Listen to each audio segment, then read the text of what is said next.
je commencerai en introduction en vous disant que, pour moi, et avec tout le respect que je vous dois, en théorie, vous êtes le dernier fruit pourri de l'arbre mort de la Ve République. Je m'explique. Et c'est pas personnel, hein, vous allez voir. Cette Ve République permet finalement, quand on a de son côté les médias, la finance, la justice, on va dire d'un point de vue idéologique, on peut mener au pouvoir une personnalité qui n'a aucun des critères requis pour la fonction. La Ve République est faite sur mesure a été faite sur mesure pour le général de Gaulle, qui avait du charisme, un charisme qui lui a été donné certes par la guerre, mais qu'il a su assumer, qui avait un patriotisme, un chauvinisme, on peut le dire, c'est pas une insulte, M. Macron, d'être chauvin et d'aimer son pays, sa nation, son peuple, sa culture, et de ne pas renier ou salir son histoire. Ensuite, il fallait une personnalité, quelqu'un qui ne se couche pas, un insoumis, mais pas les faux insoumis comme on a actuellement, destructeurs de la nation, un vrai insoumis, quelqu'un qui est capable de dire non et d'assumer toutes les conséquences. On appelle ça avoir du caractère. Vous remarquez que pour l'instant, vous n'avez absolument aucun des critères. D'autre part, le général de Gaulle était issu de l'armée, donc d'un métier, si j'ose dire, qui est déjà en soi un acte patriotique, qui est déjà en soi un engagement, qui est déjà en soi un sacrifice. Maintenant, je dirais, pour rigoler, essayons de faire un parallèle avec votre parcours. Quand on analyse votre parcours, votre adolescence, vos études, votre parcours professionnel, on s'aperçoit que ce n'est pas le chemin des dames, hein, pour parler de militaire, mais plutôt un chemin semé de roses. Un chemin semé d'aide en tout genre, parfois même de renvoi d'ascenseur. Un chemin semé de « je fréquente les puissants pour qu'ils puissent m'amener là où je veux ». Je me fais bien voir des puissants pour qu'ils puissent se dire « tiens, je serai le bon outil pour accomplir leur mission ». Quand on voit votre parcours, inspecteur des finances, comme il y en a des milliers, rien d'exceptionnel, ni de déshonorant, il se trouve que, par le jeu des rencontres, des dîners en ville, des petites démonstrations peut-être de culture, peut-être que vous avez, Monsieur le Président, un certain charisme en dîner en ville, au niveau de l'entre-soi. Vous paraissez peut-être rapide, percutant par rapport aux convives et aux générations que vous fréquentez. Vous aimez bien les générations, on va dire, plus vieilles que vous, je ne sais pas trop comment le dire. Donc peut-être que tous ces gens-là, à tout niveau, ont vu en vous un espoir d'accomplir leur sombre dessein pour la France. Donc vous vous êtes accoquiné avec tous ces gens-là, ces influenceurs. Je rappelle qu'on vous a créé une légende. Sur Canal+, il y a une série qui s'appelle Le Bureau des légendes. Vous savez, on crée un personnage. Mais moi, je ne suis pas dupe. Moi qui suis quelqu'un d'un niveau très moyen, mais qui a fréquenté les milieux professionnels de toutes sortes, je ne suis pas dupe, Emmanuel Macron. Vous n'avez rien du grand banquier qu'on a présenté. Un grand banquier qui travaille 3 ans dans une banque, Rothschild, et dont le seul fait d'armes notoire, qui lui a valu une commission visible d'1 million d'euros et occulte sur un compte en Suisse, je suppose, du reste, a été le dossier Nestlé. Le dossier Nestlé, tout le monde sait que c'est le client lui-même qui a demandé que vous vous chargiez du dossier. Il n'y avait pas d'invention dans votre travail.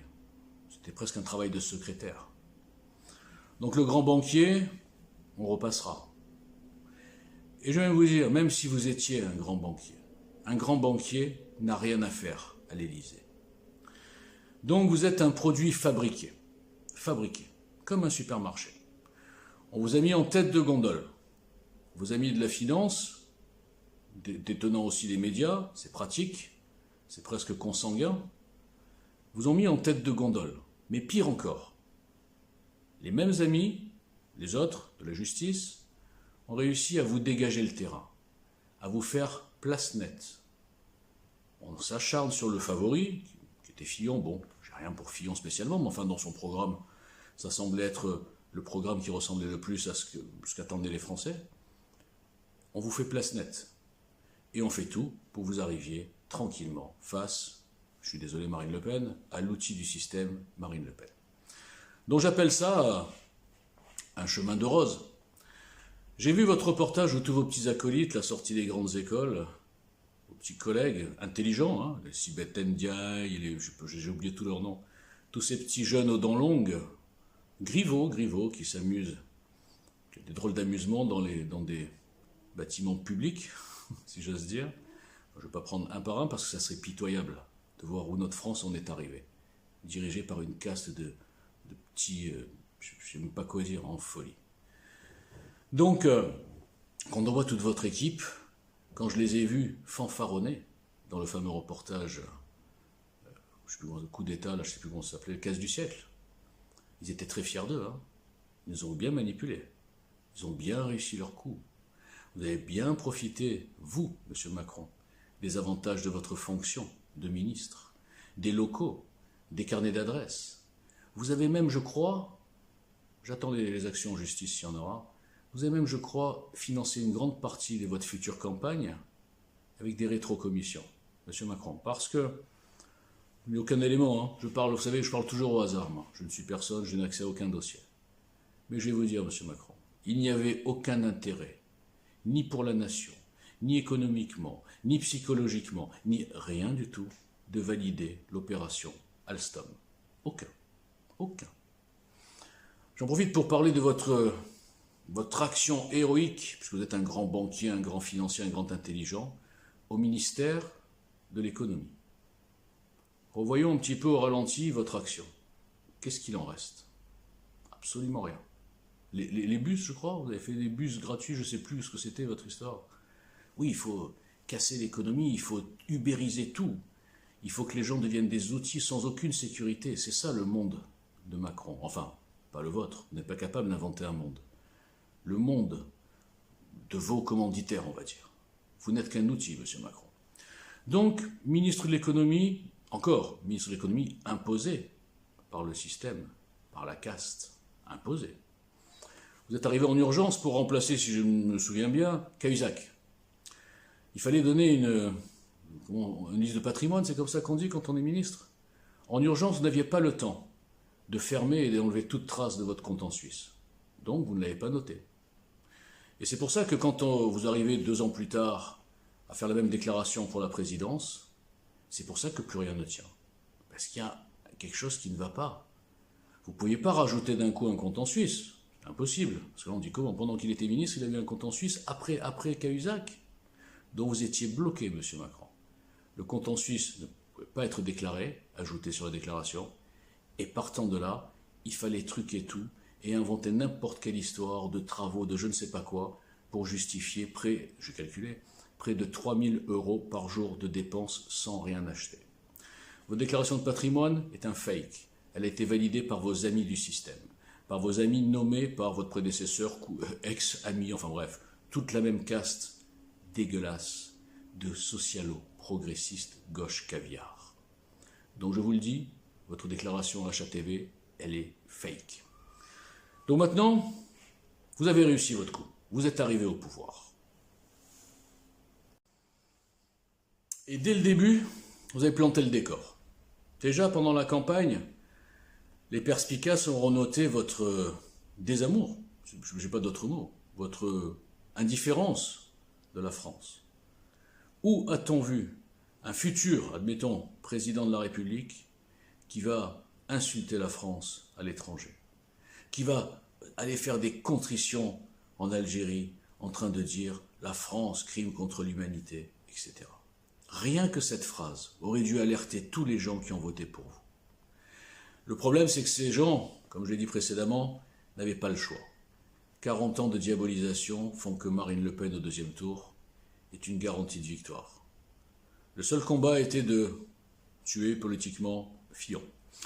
Donc vous avez commencé fort avec l'arrogance, évidemment, celui qui a toujours tout réussi, celui qui ne connaît pas l'échec et qui est donc sur un nuage. Les heures de la République font monter au plafond même les gens normaux. On l'a vu avec Hollande. Mais les gens qui ont déjà un terreau d'arrogance, comme vous, ils montent encore plus vite. Donc on a vu que vous avez pris possession de l'Élysée comme d'une petite PME. Vous avez amené votre petit copain, là, Benalla, qui devient l'espèce de majordome, l'ami de la famille, qui partage tout, même les secrets d'État. Même les secrets d'État. Des pièces qui sont en principe vraiment, délicates. Il a tout vu, il a tout su, il était au-dessus de tout. Rien que ça aurait dû vous faire sauter. L'affaire Benalla était déjà le signe de votre indignité.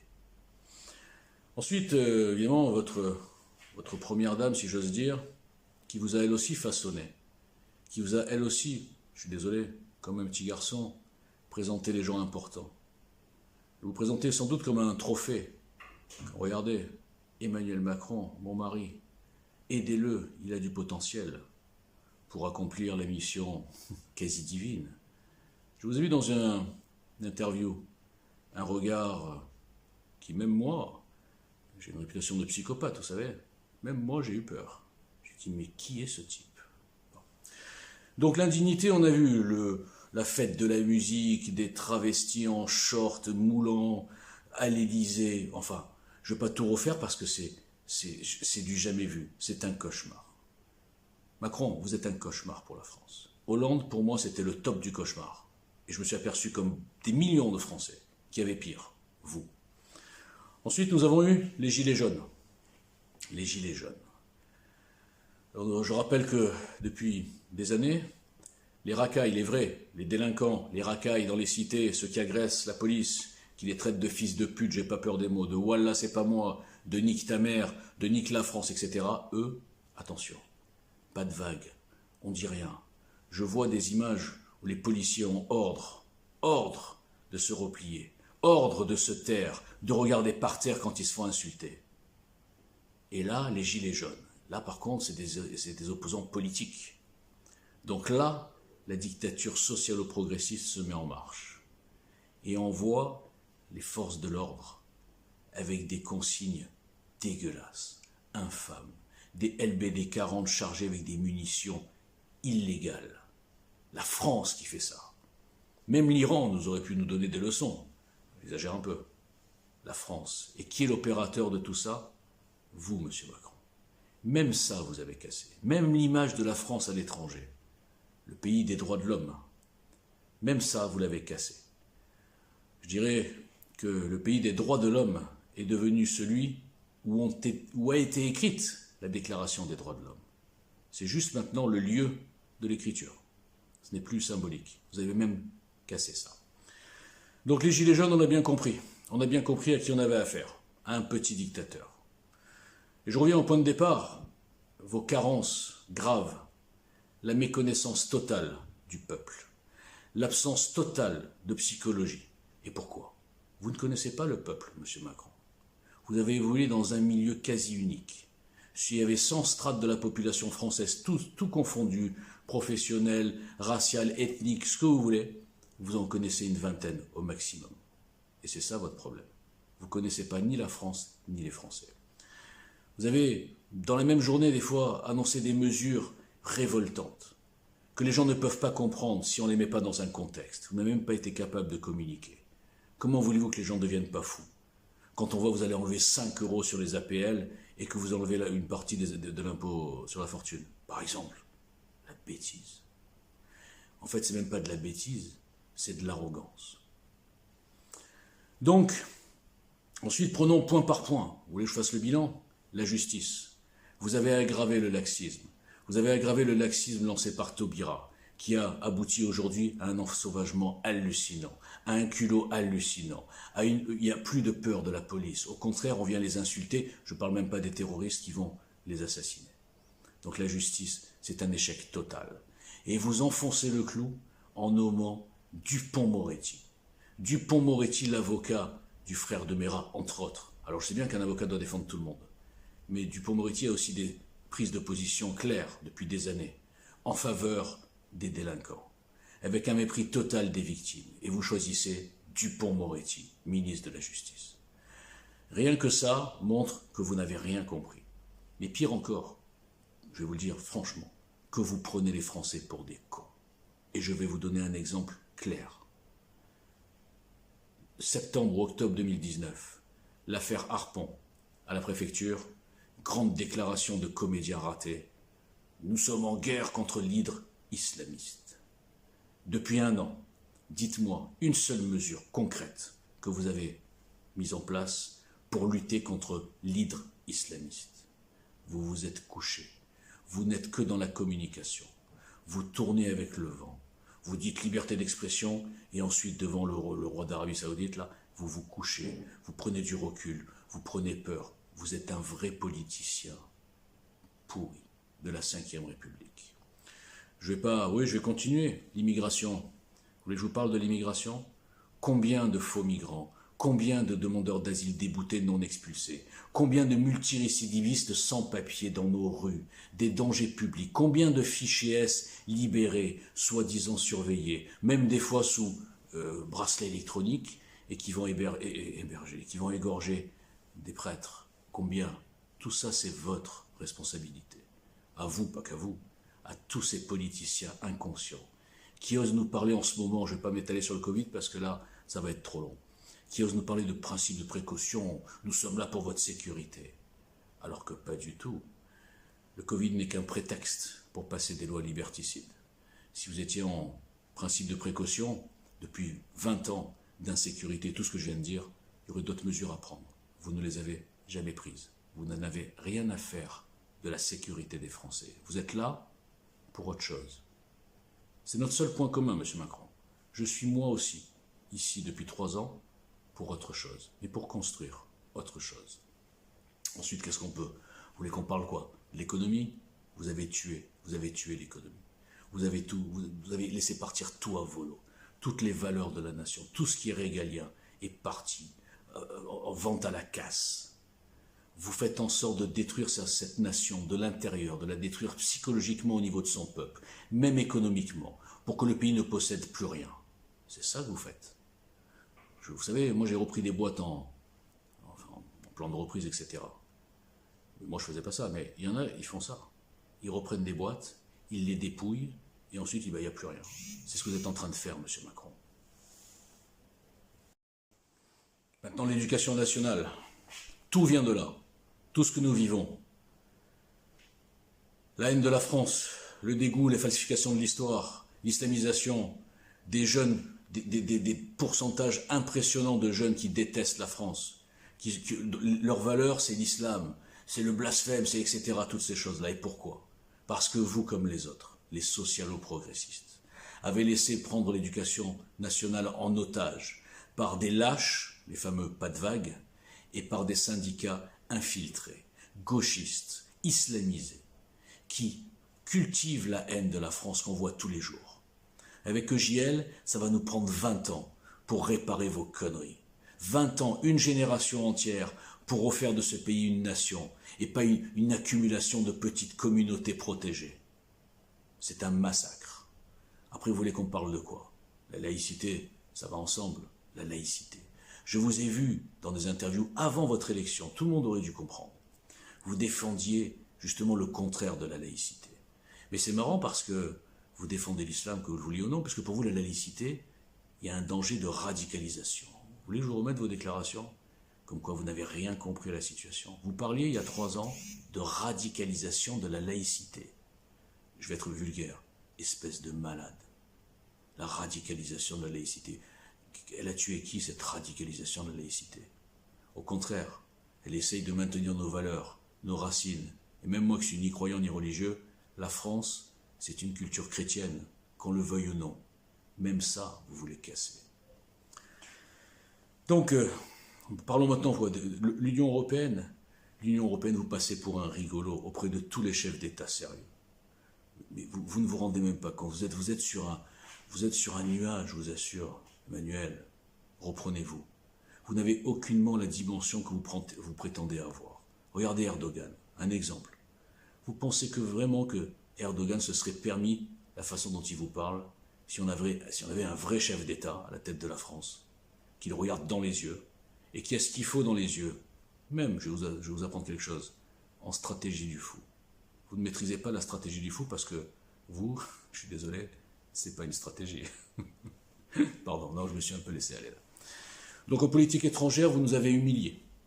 Vous êtes toujours, la France, vous placez la France du côté des dictateurs. Vous placez la France en défenseur, en avocat de l'Iran, l'Iran des mollahs.